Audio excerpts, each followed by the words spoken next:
സംസ്ഥാന ബജറ്റിൽ ഇടുക്കി ജില്ലയ്ക്ക് വലിയ പരിഗണന ലഭിച്ചിട്ടുണ്ടെന്ന് ഇടുക്കി എംഎൽഎ റോയ് കെ പൗലോസ്. മുമ്പെങ്ങുമില്ലാത്ത വിധം പ്രഖ്യാപനത്തിനപ്പുറം നടപ്പാക്കാൻ കഴിയുന്ന വിധത്തിലാണ് ഇത്തവണത്തെ ബജറ്റിലെ ഓരോ പരാമർശമെന്നും അവയെല്ലാം സമയബന്ധിതമായി നടപ്പാക്കാൻ മുൻകൈയെടുക്കുമെന്നും എംഎൽഎ പറഞ്ഞു.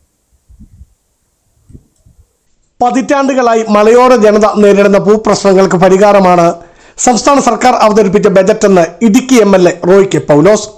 CHR ഉൾപ്പെടെ പട്ടയ വിഷയത്തിൽ ശാശ്വത പരിഹാരം കാണുമെന്ന സർക്കാർ ബജറ്റിലെ പ്രഖ്യാപനം ജില്ലയിലെ ജനങ്ങൾക്ക് വലിയ പ്രതീക്ഷയാണ് നൽകുന്നത് എന്നും എംഎൽഎ ചെറുതോണിയിൽ ചേർന്ന വാർത്താ സമ്മേളനത്തിൽ പറഞ്ഞു. ഇടുക്കിയിലെ ഈ ഇഷ്യൂസ് എല്ലാം മനസ്സിൽ വെച്ചുകൊണ്ടാണ് ഈ ബഡ്ജറ്റിൽ ഇപ്പോൾ പ്രധാനപ്പെട്ട ഈ നിർദ്ദേശങ്ങളെല്ലാം ഉണ്ടായിട്ടുള്ളത്. ഒന്ന്, കാലഹരണപ്പെട്ട ഭൂനിയമങ്ങളെല്ലാം പരിഷ്കരിക്കും. രണ്ട്, പട്ടയം കൊടുക്കുന്നതിനുള്ള എല്ലാ തടസ്സങ്ങളും ഒഴിവാക്കും. പല തടസ്സങ്ങളുണ്ട്. 64 രൂപ അനുസരിച്ച് പട്ടയം കൊടുക്കുന്നില്ല, 93 അനുസരിച്ച് കൊടുക്കുന്നില്ല, CHR കൊടുക്കുന്നില്ല, മറ്റേ മൂന്നാറിൽ കൊടുക്കുന്നില്ല, ജില്ലയിൽ ഒരിടത്തും കൊടുക്കുന്നില്ല.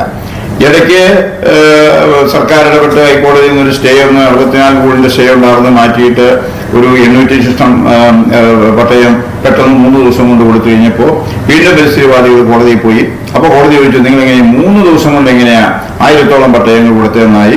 അപ്പൊ അതൊക്കെ സംശയത്തിന്റെ നിഴലിലായി. Idukki block panchayat vice president AP Usman, Congress Idukki നിയോജക മണ്ഡലം president NK Purushothaman, block Congress president advocate Aneesh George, Muslim League Idukki നിയോജക മണ്ഡലം പ്രസിഡന്റ് MK നവാസ് എന്നിവരും വാർത്താ സമ്മേളനത്തിൽ MLA യോടൊപ്പം പങ്കെടുത്തു. ബിജു വൈസൻ പറമ്പിൽ, ഇടുക്കി വിഷൻ ന്യൂസ്, ഇടുക്കി.